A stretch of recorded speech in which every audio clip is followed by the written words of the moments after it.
Assalamualaikum warahmatullahi wabarakatuh. Bismillahirrahmanirrahim. Alhamdulillahi rabbil alamin. Wassalatu wassalamu ala ashrafil anbiya'i wal mursalin wa ala alihi wa sahbihi ajma'in. Rabbi shrah li sadri wa yassir li amri wahlul 'uqdatam min lisani yafqahu qawli. Allahumma 'allimna ma yanfa'una wanfa'na bima 'allamtana. Allahumma faqihna fid din wa 'allimna at-ta'wil wa zidna 'ilman ya rabbal alamin. Subhanaka la 'ilma lana illa ma 'allamtana innaka antal alimul hakim wa la hawla wa la quwwata illa billahil aliyyil azim. Alhamdulillah, syukur pada Allah Subhanahu wa taala kerana sekali lagi pada malam ini dapat kita sama-sama hadir dan duduk dalam satu majlis ilmu. Mudah-mudahan Allah Subhanahu wa taala memberkati kita semua. Jadi malam ni kita akan masuk bab baru, iaitu babul awani. Babul awani, yang mana kita sebenarnya masih lagi duk bincang berkenaan dengan satu tajuk besar, iaitu at-taharah, bersuci.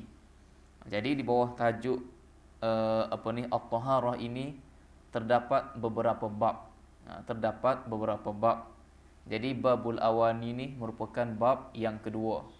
Sebelum ni kita bincang berkenaan dengan babul miyah, bab berkenaan dengan air, yakni air yang boleh digunakan untuk bersuci, berwudu dan mandi janabah dan seumpamanya. Jadi malam ni kita masuk babul awani, itu bab yang kedua lah daripada kitabut taharah. Jadi awani ni orang panggil plural. Orang panggil plural dalam bahasa Inggeris. Dalam bahasa Arab dipanggil jamak lah. Awani ni plural bagi aniyah. Aniyah iaitu bekas. Bekas gapo? Kayak bekas gapo?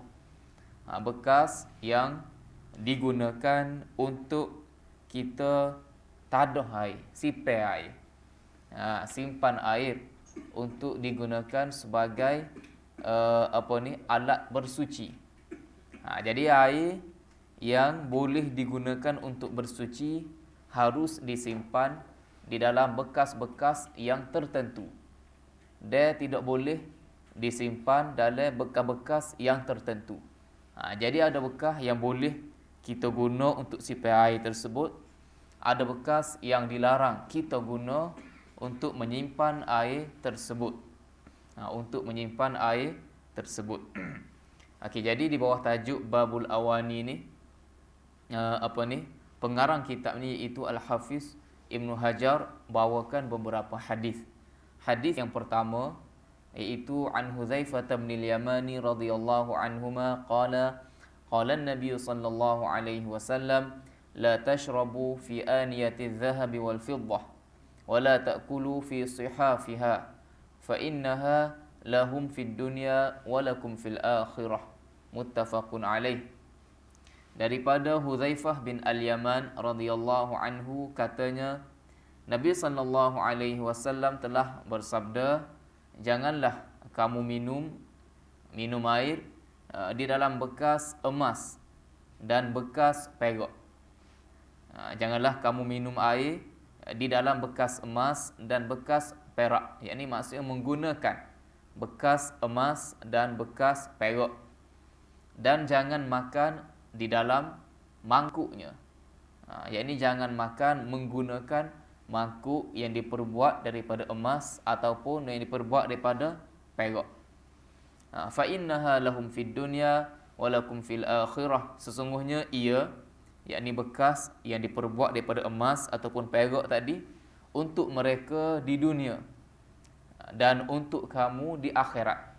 Yakni untuk orang bukan Islam, mereka mengambil manfaat daripada bekas perak dan bekas emas di dunia ni. Di dunia lagi. Yang mana mereka di akhirat tak ada adalah nikmat tersebut.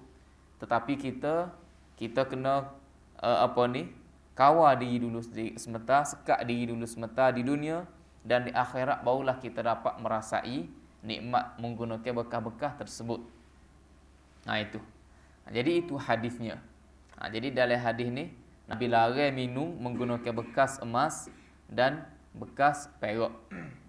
Tak apalah. Jadi ada beberapa perbincangan berkenaan dengan hadis ni. Itu yang pertama, sihaf. Sihaf, kita bincang dah ni lah, tak apalah. Sihaf adalah kata jamak bagi sahfah, yang bererti pinggan besar ataupun kita panggil talai. Itu maksud sihaf. Jadi larangan Nabi merangkumi pinggan kecil, mangkuk, cawan, kendi dan seumpamanya. Bukan bermakna bila Nabi sebut larang makan dalam mangkuk ataupun dalam pinggan besar, kita kata talai, bermakna kalau makan dalam mangkuk, makan dalam pinggan kecil, diperbuat daripada emas dan perak, boleh. Tidak. Tidak. Semua tu termasuk juga dalam larangan Nabi sallallahu alaihi wasallam, termasuklah kendi. Kalau minum air cawan ke, tak boleh belaka. Tak boleh belaka. Itu. Lepas tu yang kedua, hadis ini dia ada asas silah dia. Asas silah dia ada, latar belakang dia ada. Jadi gapo latar belakang dia? Iaitu dalam bahasa Arab ni dia kata annahum kanu 'inda Hudzaifah fastasqa fasaqahu majusiyun falamma wada'a al-qadaha fi yadihi ramahu bihi wa qala laula anni nahaituhu ghaira marratin wala marratain ka'annahu yaqul lam af'al hadha walakinni sami'tu an-nabiyya sallallahu alaihi wasallam yaqul la talbasul harir wala ad-dibaj wala tashrabu fi aniyati adh-dhahab wal fiddah wala ta'kulu fi sihafiha fa innaha lahum fid dunya wa lana fil akhirah. Ni asal cerita dia. Asal cerita dia, ketika tu sahabat berada dekat Hudzaifah bin Al-Yaman. Hudzaifah bin Al-Yaman ni salah seorang sahabat Nabi yang terkenal, yang dikenali sebagai sahibus sir. Sahibus sir. Kenapa dikenali sebagai sahibus sir?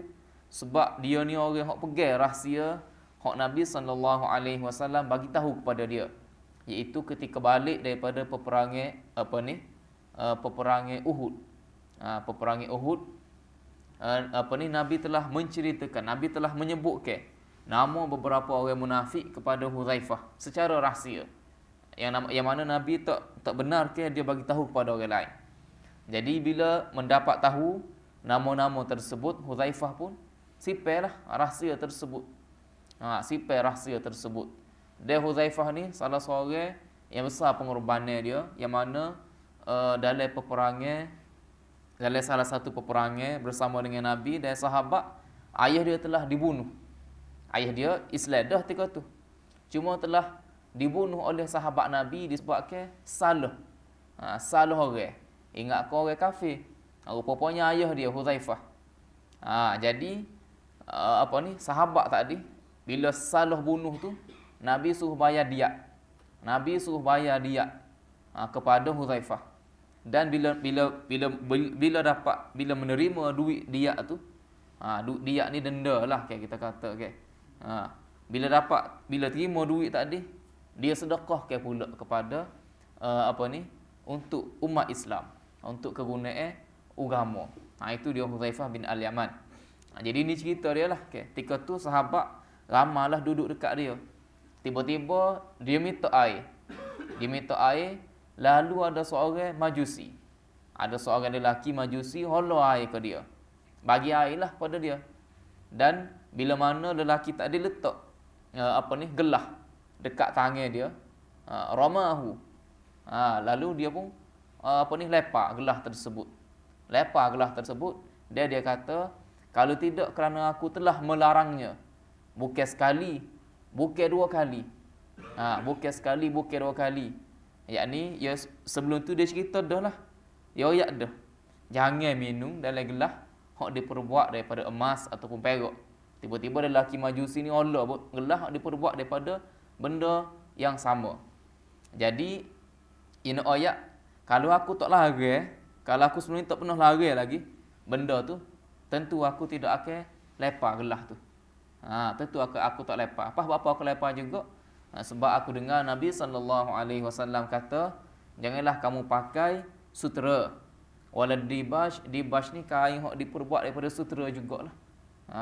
Wala tashrabu fi aniyati dhahabi wal fiddah, jangan minum menggunakan bekah yang diperbuat daripada emas dan perak, dan jangan makan dalam bekah yang diperbuat daripada emas dan perak.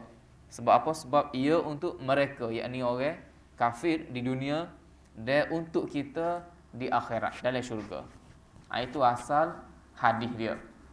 Jadi berdasarkan hadis ni, berdasarkan hadis ni, ulama simpulkan kenapa Nabi SAW larang minum menggunakan bekas emas, makan menggunakan bekas emas ataupun bekas perak.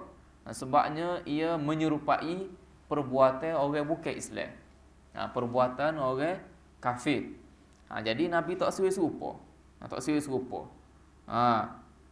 Jadi mereka orang kafir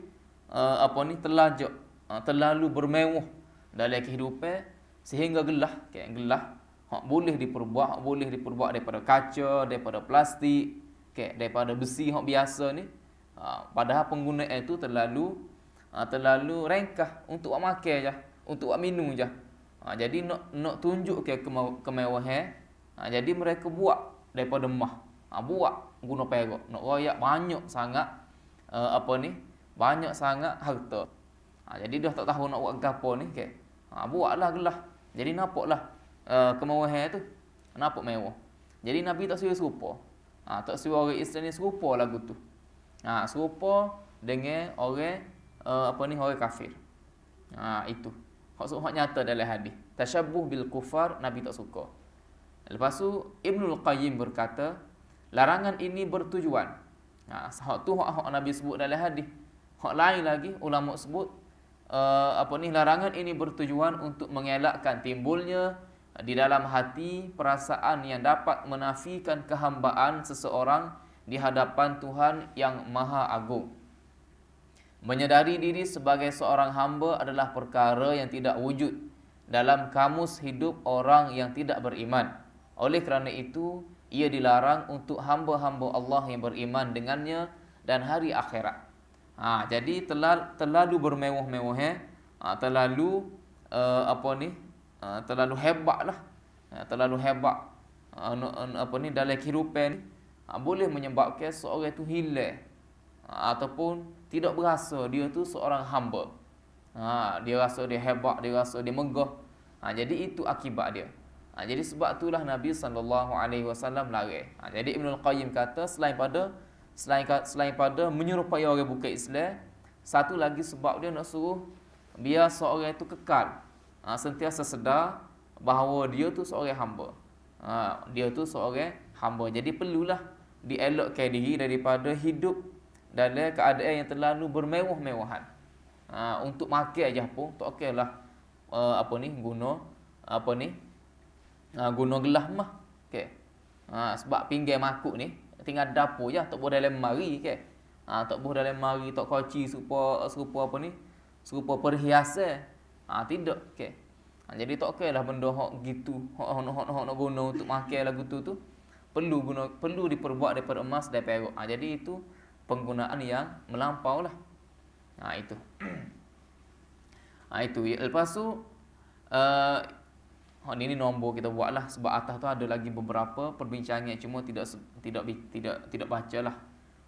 Itu. Jadi hadis ini adalah dalil kepada larangan daripada makan dan minum menggunakan bekas emas dan perak, kerana ia menyerupai perbuatan orang-orang kafir. Itu so. Hukum ini umum kepada lelaki dan perempuan. Sama ada bekas itu diperbuat sepenuhnya daripada emas atau perak, ataupun ia diperbuat dengan campuran emas atau perak. Sama ada bekas tu pinggan kau makuk kau betul-betul sepenuhnya perak ataupun sepenuhnya emas, ataupun sebahagian saja daripada emas campur dengan bahan-bahan lain. Tu pun kedua-dua tu tak boleh. Kedua-dua tu tak boleh. Sebab apa? Sebab berdasarkan hadis Ibnu Umar bahawa Rasulullah SAW telah bersabda, sesiapa yang minum dengan menggunakan bekas emas atau perak, atau menggunakan bekas campuran emas atau perak, maka sesungguhnya dia akan meneguk api neraka di dalam perutnya. Itu akibat dia seksa. Itu akibat dia seksa. Jadi tak boleh. Secara umumnya tak boleh. Tak kira lah lelaki ke perempuan ke menggunakan pinggir makuk atau bekas-bekas lain. Bekas-bekas lain. Baldi ke dalam tandah. Baldi ke dalam tandah tak boleh.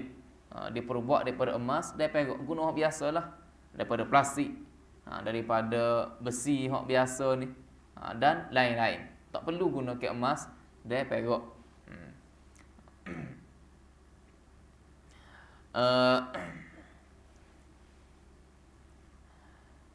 Itu.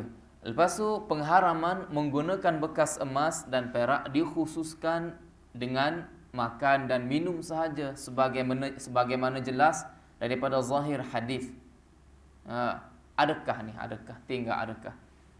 Adakah pengharaman menggunakan bekas emas dan perak dikhususkan dengan makan dan minum sahaja sebagaimana jelas daripada zahir hadis, atau ia juga merangkumi bentuk-bentuk penggunaannya yang lain?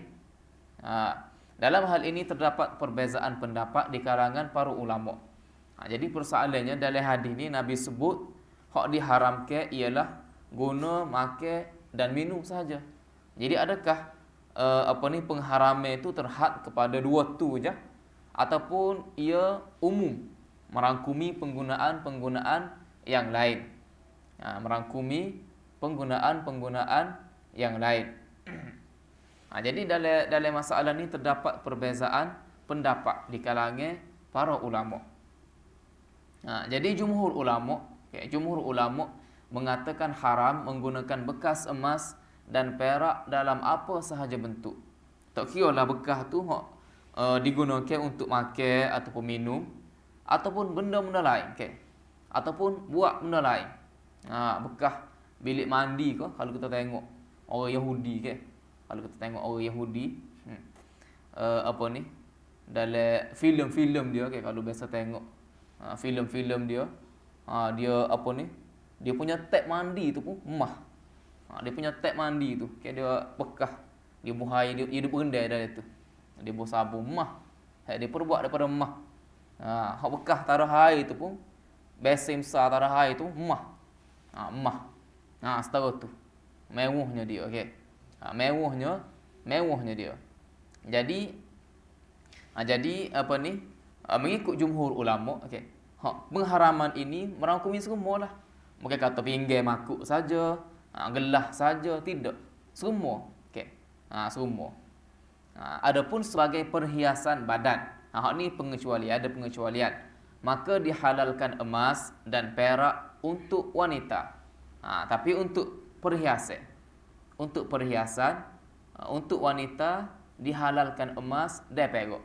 Untuk perhiasan lah, cicing ko, rata tekuk ko, gelar tangan ko, orang panggil perhiasan. Maka itu halal untuk wanita. Serta dihalalkan cincin perak untuk lelaki. Orang lelaki cincin perak. Cincin perak je halal. Rata tekuk tak boleh.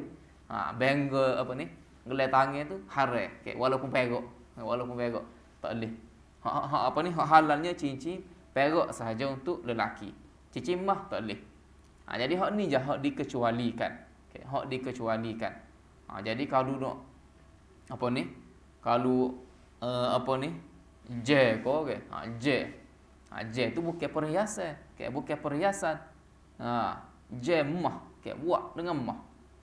Sadu emas, tidak emas sepenuhnya tapi sadu dengan emas. Hak tu pun tak boleh juga. Hak tu pun tak boleh juga. Walaupun ada ulama kata kalau sadu sikit boleh, harus. Tetapi hak banyaknya disebabkan banyak sangat pengharaman dan disebabkan payah kita nak tentu. Cuma mana sikit, cuma mana banyak, payah nak tentu. Jadi untuk lebih selamat kita kita elakkan diri daripada perkara-perkara tersebut sebab tak ada keperluan lah. Tak ada keperluan. Wallahu alam lah. Kalau ada penggunaan emas dalam perubatan ke setakat ni ada kan? Tak jumpa lagi deh. Guna emas untuk berubat, guna cicing untuk berubat. Wallahu alam. Gigi emas. Orang tua dulu kan. Itulah asli ke? Ha. Tak tahulah tu, sepatutnya tak alih lah. Sepatutnya tak alih. Sebab dia tidak termasuk dalam perhiasan ke. Gigi ni bukan buat hias diri. Okey, tak apalah.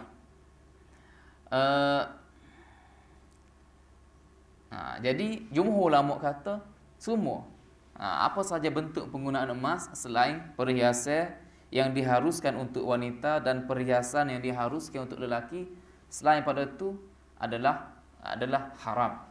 Adalah haram. Itu satu kumpulan ulama. As-San'ani, Asy-Syaukani dan lain-lain berpendapat pengharaman ini khusus untuk makan dan minum sahaja. Sebab dalam hadis sebut Nabi larang untuk makan dan untuk minum. Yang ni bekas-bekas hak digunakan untuk makan, pinggir-pinggir, cawan, jak ke, hak digunakan untuk minum tu, hak tu sahaja hak dilarang. Adapun menggunakan bekas emas atau perak untuk selain keduanya seperti berubat, bercelok, berwuduk. Yang ni berwuduk, ambil air itu dalam bekas emas. Mandi dan seumpamanya adalah diharuskan. Jadi ada pula ulama kata harus. Mereka berpegang dengan zahir hadis. Mereka berpegang dengan zahir hadis. Tapi hak ngelas sekali, walaupun pendapat kedua ada asasnya, tetapi untuk lebih berhati-hati sebaiknya dijauhkan daripada menggunakan bekas emas atau perak dalam apa sahaja bentuk tanpa menghadkannya kepada bekas makanan dan minuman sahaja. Jadi kalau hak jalan selamatnya, jalan selamat walaupun ada hak kata boleh, macam kita kata tadi, kalau sadu sikit, sadu sikit emah tu. Walaupun ada hak kata boleh, tetapi hak lebih selamatnya tidak perlulah tidak perlu. Tidak perlu menggunakan emas untuk selain pada perhiasan tadi, pada wanita, pada perempuan. Kalau sipir tak apa ke. Kalau beli sipir sebagai harta tu tak apa. Okey. Setengah-setengah ulama kata diharamkan ini sebab emas dan perak ni lebih utama digunakan sebagai mata wang. Sebagai mata wang. Ada juga berpandangnya lagu tu. Wallahu alam lah. Okey. Tapi boleh diterima juga. Mungkin itu hikmah Nabi sallallahu alaihi wasallam larang. Kalau boleh luasa gunakan emas belaka, padahal benda tu tidak penting mana ke. Tidak penting mana. Jadi terhadlah ke. Boleh jadi emas tu sendiri pun tidak banyak terhad. Jadi kalau penggunaan itu boleh luasa, jadi mungkin tidak cukup untuk digunakan sebagai mata wang, sebagai duit. Itu pendapat-pendapat yang ada lah. Jadi untuk lebih selamat tidak perlulah. Tidak perlu. Tapi bukan bermakna kita mengatakan dilarang sipir beli buat sebagai harta, itu tidak jadi masalah. Tidak jadi masalah. Itu. Habislah cerita berkenaan dengan bekas yang diperbuat daripada emas. Lepas tu bekas yang diperbuat daripada kulit haiwan.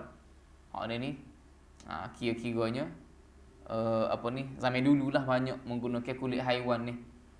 Wallahu alam lah ni ke. Guna bekas banyaknya lah ni guna kulit haiwan sebagai baju ke. Kalau bekas tu mungkin tak banyak dah lah ke. Kalau bekas tu mungkin tak banyak.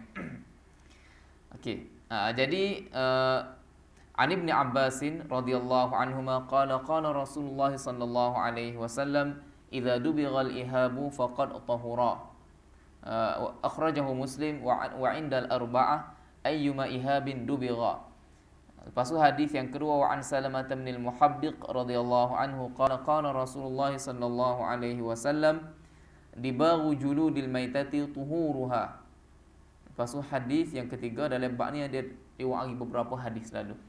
Wa an Maimunah radhiyallahu anha qalat marra Rasulullah sallallahu alaihi wasallam bi syatin yajrunaha faqal law akhadhtum ihabaha faqalu innaha maitatun faqal yutahhiruha al-ma' wal qaraz. Akhrajahu Abu Dawud wan Nasa'i.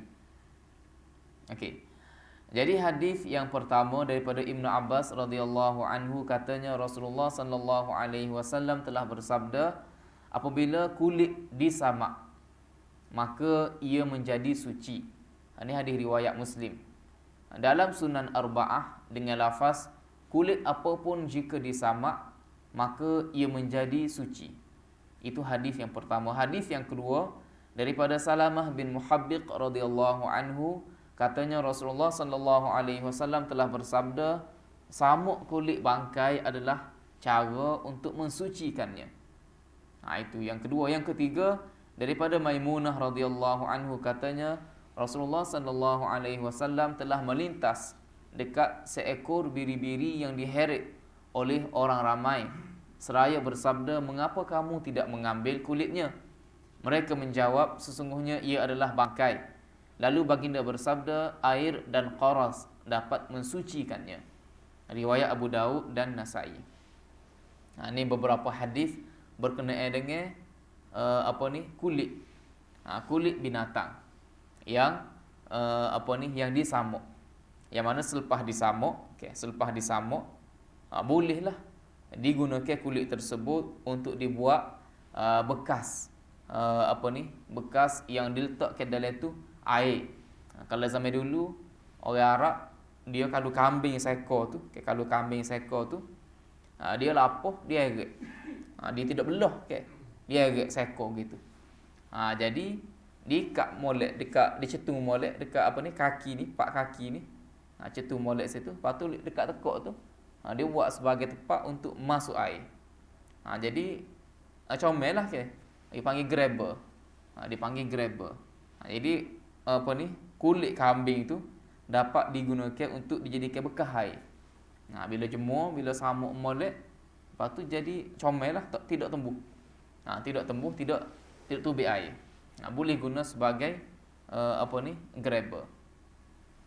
Okey, jadi di bawah ataupun samuk ialah perbuatan menghilangkan bau busuk dan kelembapan yang terdapat pada kulit dengan menggunakan bahan-bahan tertentu.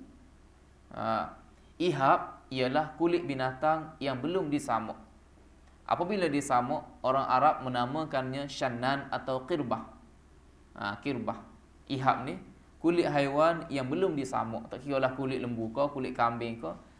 Sebelum disamuk dipanggil ihab. Kita panggil belulai. Selepas samuk orang panggil shannan atau qirbah.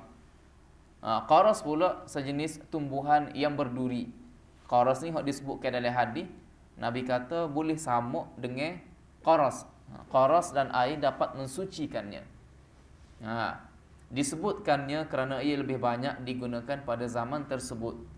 Adapun hari ini proses samak kulit lebih banyak menggunakan bahan-bahan kimia moden. Ia juga diharuskan. Lah ni tak guna dah pokok qaras ni. Ada setengah-setengah tempat tu guna tahik burung pati. Sebab dia berasid. Jadi wallah kalau lah ni dikilai-kilai tempat-tempat moden ni tak guna dalam alat-alat ni. Dia guna bahan kimia yang lebih cepat dan lebih bersih. Jadi faedah dia dapat mensucikan, membersihkan kulit itu daripada lemuk-lemuk, daripada kelembapan-kelembapan yang ada di kulit itu. Jadi samuk ni tidak serupa dengan samuk. Samuk apabila terkena babi, terkena anjing, tak serupa. Hak tu 7 kali basuh dengan air, basuh 7 kali, satu dengan tanah. Hak tu pun orang panggil samuk juga. Hak ni pun orang panggil samuk juga. Tapi tak serupa. Hak ni tak perlu bilah dengan tanah ke apa ni. Setengah orang salah faham. Kena bilah dengan tanah pula ni. Tidak. Hak bilah dengan tanah tu, hak tu kalau setuh dengan anjing ataupun babi tadi. Hak ni tidak. Gunalah gapo sekalipun, asalkan hilang dia punya lemuk, dia punya kotoran-kotoran hak melekat pada kulit tersebut. Sebab kalau tak hilang hak tu, dia jadi mudah rosak. Itu. Tidak kata lepas buah tu basuh 7 kali dengan air, lepas itu dengan tanah sekali. Itu salah faham lah. Itu. Jadi sebelum kita nak bincang berkenaan dengan kulit-kulit ni, berkenaan dengan kulit hok boleh digunakan sebagai sebagai gunakan buat bekah dan seumpamanya. Kita perlu tahu dulu kulit haiwan ni terbahagi kepada 3 jenis. Kulit haiwan terbahagi kepada 3 jenis. Yang pertama, kulit haiwan yang halal dimakan dan disembelih. Binatang hok boleh makan, halal dimakan dan boleh disembelih. Kulit binatang tersebut seperti lembu, kambing, unta dan lain-lain. Kulit mana-mana haiwan dari jenis ini yang sempat disembelih menjadi suci dengan sembelihan. Ini kulit dia tu. Kulit lembu. Jadi suci. Dengan semata-mata sembelihan, yakni kita boleh ambil manfaat daripada kulit tersebut secara langsung. Tidak perlu samuk dulu baru boleh makan, okay, kalau nak makan kulit tu. Tidak perlu samuk sebab dia sudah menjadi suci dengan sembelihan. Sekiranya ia mati, kalau lembu tu mati tanpa sempat disembelih, mati kena gapo-gapo lah kan. Mati kena gapo-gapo, maka kulitnya menjadi suci dengan samuk. Kalau mati mapu saya saja lagu tu. Kulit tu kita boleh ambil, kita boleh gilapah. Okay, kita boleh gilapah dan boleh menjadi suci walaupun tidak disembelih dengan cara kita samuk. Bila samuk, maka suci dah kulit tu. Kulit saja, daging tidak. Daging tak boleh ambil jual. Ambil jual daging tak boleh. Samuk juga daging. Tak boleh. Okey. Kulit je. Kalau dia mati disembelih, kulit tu automatik jadi suci. Okey. Kalau mampu saya saja tak ada sembelih, ambil kulit tu, lapah kulit dan kita samuk. Bila samuk kat suci dah lah, boleh guna. Itu sejenis. Jenis yang pertama. Jenis yang kedua, kulit haiwan yang haram dimakan dan haram disembelih. Haram dimakan dan haram disembelih tetapi suci badannya. Seperti harimau, buaya dan lain-lain. Okey. Rimau tak boleh makan, buaya tak boleh makan, okey. Kucing ko, serigala ko, okey. Kulit comel-comel tu, bulu tu tak boleh makan belaka. Tetapi boleh tu badan dia, okey. Suci. Okey, tidak perlu ambil air semaya semula. Cuma tak boleh makan, haram dimakan dan disembelih. Jadi kulit bangkainya menjadi suci dengan samuk. Contoh dia mampu. Okey. Tak sembelih dah kan ni. Tak sembelih dah. Dia mampu. Jadi kita nak ambil manfaat daripada kulit tersebut, kita boleh lapah. Boleh lapah dan samuk. Maka bila samuk jadi suci, boleh gunalah untuk manfaat kita. Buat baju ke, gapo-gapo ke boleh. Boleh. Itu yang kedua. Yang ketiga, kulit haiwan yang najis badannya semasa hidup dan selepas mati. Ada juga kulit haiwan ni masa hidup pun najis, lepas mati pun najis, seperti kulit babi dan anjing. Kulit babi dan anjing. Itu 3 jenis. 3 jenis binatang tadi. Satu, binatang yang halal dimakan dan halal disembelih. Yang kedua, binatang yang haram dimakan dan haram dimakan, haram disembelih tapi suci badan dia. Yang ketiga, binatang yang najis badan dia semasa hidup dan selepas mati. Okey, jadi dalam masalah ni terdapat beberapa pendapat ulama. Yang ni dalam masalah nak mengambil manfaat daripada kulit binatang tadi, okey. Ada perbezaan pendapat di kalangan ulama. Hak mana hak boleh disamuk, lepas tu ambil guna, hak mana tak boleh. Hak mana boleh, hak mana tak boleh. Okey. Jadi sini ada beberapa pendapat. Yang pertama, samuk. Samuk tu sendiri mensucikan kulit ke semua bangkai haiwan selain babi, anjing dan apa-apa yang lahir dari keduanya. Sama ada kulit di bahagian luar, hak kita boleh situ, ataupun bahagian dalam. Okay, bahagian dalam hak ada lemuk, lekat lemuk tu. Dan ia boleh digunakan untuk kegunaan basah dan kering. Boleh. Jadi manakala haiwan yang halal dimakan dan sempat disembelih, maka kulitnya menjadi suci dengan sembelihan tersebut. Bangkai haiwan. Okay. Bangkai haiwan. Bangkai ni yakni hok mati tidak disembelih lah. Bangkai ke semua haiwan selain babi dan anjing. Tak kira lah haiwan tu haram dimakan ke ataupun halal dimakan. Kita kata kambing ke ataupun rimau. Okay, tak kira lah bangkai kambing ke atau bangkai rimau. Okay. Bila dia mampu, bila dia mati, boleh ambil kulit dia, samuk dan boleh guna. Boleh guna. Manakala haiwan yang halal dimakan dan sempat disembelih, maka kulit menjadi suci dengan sembelihan tersebut. Kalau haiwan halal dimakan, supaya lembu, kambing tadi, hak sempat disembelih, maka kulitnya menjadi suci dengan sembelihan tersebut. Walaupun tak samuk lagi, walaupun tak sudah lagi samuk, tapi kulit tu suci dah. Samuk tu hanya untuk menghilangkan lemuk-lemuk dan untuk menyebabkan kulit tu jadi tahan, membuatkan kulit tu lebih tahan lama. Itu saja faedah samuk. Untuk faedah samuk, binatang yang halal dimakan dan disembelih. Kalau binatang tak halal dimakan, serupa rimau tadi, faedah samuk satu untuk membuai kotoran lemuk-lemuk di kulit tersebut, dan satu lagi dapat mensucikan kulit itu. Dapat mensucikan kulit itu. Sebab asalnya hukum rimau tadi sebagai contoh, dia haram dimakan. Haram dimakan.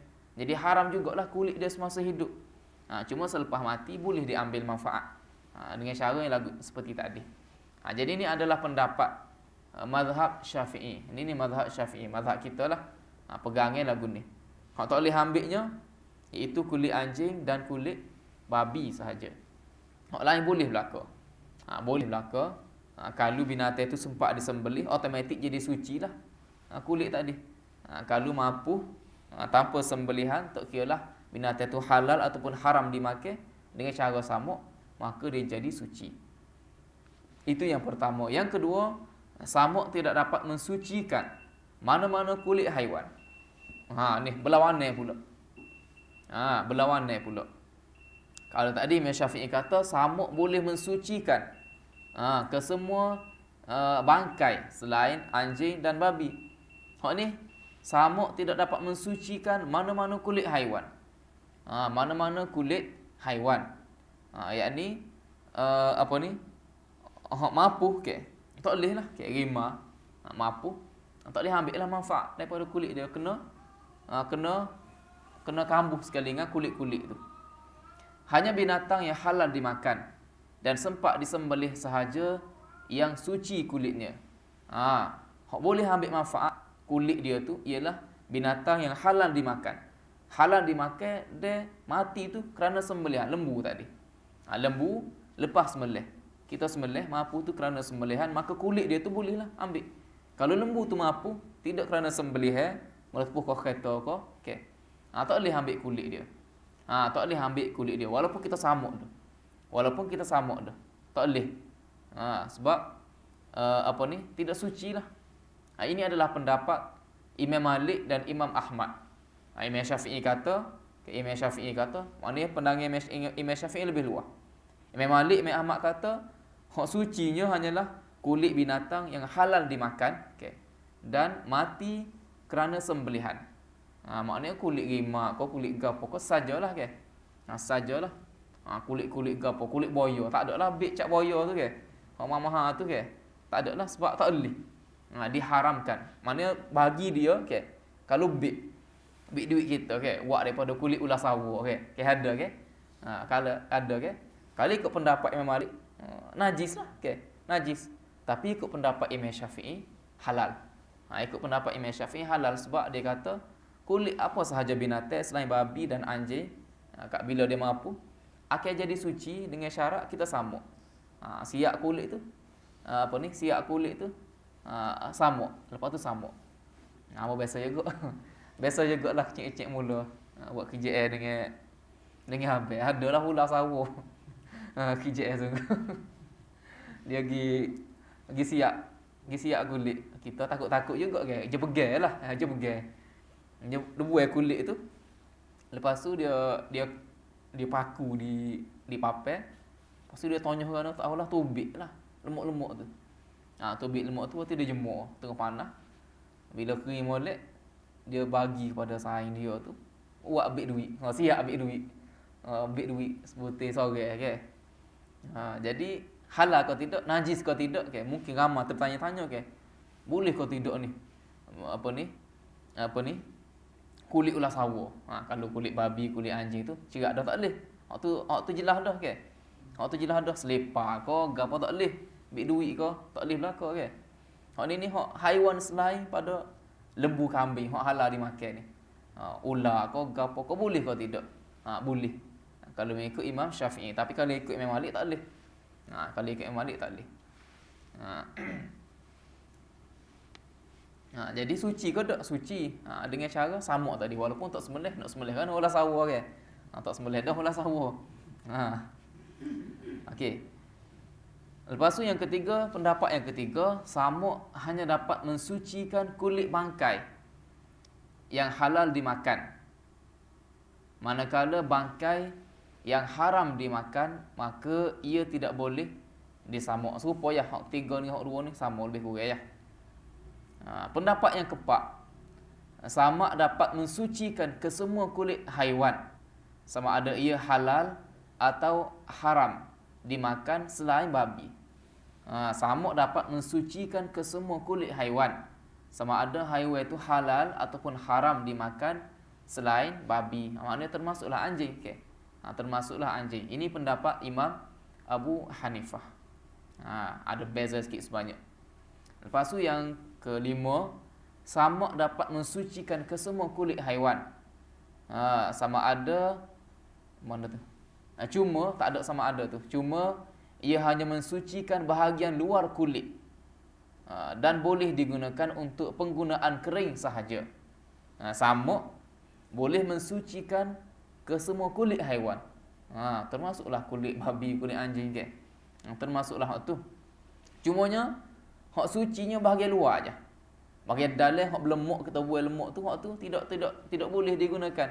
Tak suci hak tu. Kok luar aja suci. Kok dalam tak boleh. Rohok pula kan, rohok. Dia boleh digunakan untuk penggunaan kering sahaja. Yang ni dalam keadaan kering sahaja boleh guna. Kalau kulit tu basah kena air ke gapo tak boleh guna.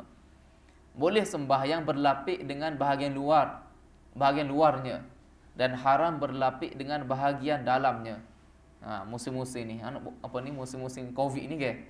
Buat lapik semaya ke. Bahagian luar aja, bahagian dalam tak boleh.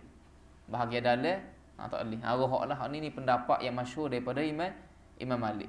Ini Imam Malik ada dua pendapat lah dalam masalah ni. Lepas tu yang terakhir, samak mensucikan kesemua kulit haiwan, sama ada halal atau haram dimakan, dan sama ada bahagian luar atau bahagian dalam kulit. Ni lagi luar. Semua. Tak kiralah anjing dan babi pun termasuk juga. Luar ataupun bahagian dalam, semua tu suci. Ini pendapat Daud Zahiri dan ahli Zahir. Tak apalah. Dalam masalah ni kita rasa pendapat Imam Syafi'i, kita dah pakar selama ni, pendapat yang agak relevan lah, kayak kita kata pendapat yang agak relevan jika dibandingkan dengan pendapat-pendapat yang lain. Cumanya sekarang lagi bila kita kata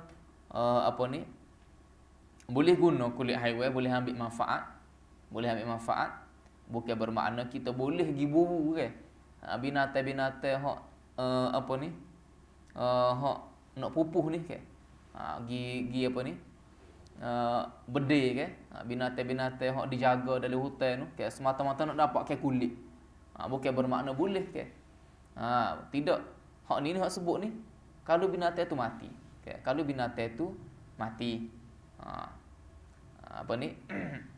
Tapi kalau kalau ada manfaat, okay, mungkin ada setengah-setengah binatang tu kita boleh ambil kulit dia kan. Kita boleh ambil kulit dia. Tapi kalau benda tu kita kata dikawal, okay, binatang tu dikawal, bermakna tak boleh lah okay. Mana-mana pun walaupun kita kata boleh guna kulit, tapi itu bukan satu alasan, itu bukan satu dalil untuk kita dengan berleluasa melakukan apa ni pemburuan haram, kita katakan pemburuan haram. Tidak. Itu benda lain pula. Itu perkara yang berbeza. Maka apa ni takut timbul apa ni agama menghalalkan pemburuan secara haram ni. Jadi pupuh habis. Pupuh habis binatang-binatang hok apa ni apa ni hok tak ramah tu. Tak banyak tu. Jadi tidak. Ini dua perkara yang berbeza lah. Dua perkara yang berbeza. Hok disebut ke sini, hok mapuh lah. Baru boleh ambil. Baru boleh ambil. Kalau hidup molek-molek, tak perlu pergi berdiri rimah tu. Tak ada faedah nak ambil kulit rimah tu. Sebab baju banyak dah, cukup dah. Walaupun tak guna kulit rimah Walaupun tak guna kulit rimah. Cukup dah. Jadi itulah. Itulah apa ni? Dua perkara malam ni. Iaitu apa ni? Hukum menggunakan bekas emas dan perak, dan yang kedua apa ni? Menggunakan bekas yang diperbuat daripada kulit haiwan. Jadi kulit haiwan tadi kita bolehlah guna kalau kulit itu digunakan untuk buhai, buhai. Lepas tu kita berwuduk daripada air pada kulit tersebut, kulit rimah ke kulit gapo ke, kalau boleh buat bekas, lepas tu buhai dari itu. Boleh ke tidak kita guna air itu untuk berwuduk? Boleh. Boleh. Itu nak ayat. Itu kesimpulannya. Itu. Sebagaimana kita boleh guna sebagai beg duit dan seumpamanya, gitu juga. Kita boleh guna kulit daripada kulit-kulit tersebut yang dibuat bekas, buhai, kita boleh gunalah. Air tersebut tidak jadi najis.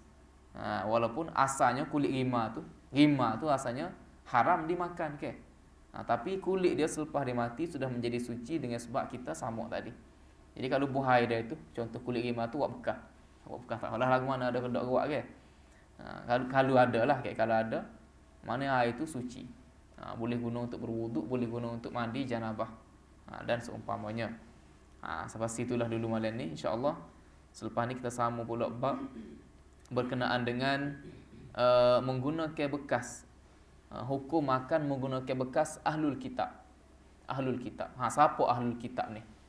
Lah ni ada lagi kau tidak ahlul kitab ni? Ahlul kitab semua disebutkan dalam kitab-kitab boleh nikah dengan ahlul kitab. Boleh makan menggunakan pinggan makuk dia. Siapa dia ni? Kalau ikut tafsir umum, ulama kata orang Yahudi, orang Nasrani, orang Kristian. Ramai orang Kristian tempat kita ni, mungkin Yahudi tak cuba cari orang Kristian ramai sama ada orang tu orang berbangsa Cina, agama Kristian. Jadi boleh kau nikah dengan dia kita kata dulu ni. Jadi boleh kau nikah dengan dia, boleh kau pergi makan style dengan dia, boleh makan. Itu perbincangan kita seterusnya insya-Allah. Wa akhiru da'wana alhamdulillahirabbil alamin. Subhanakallah.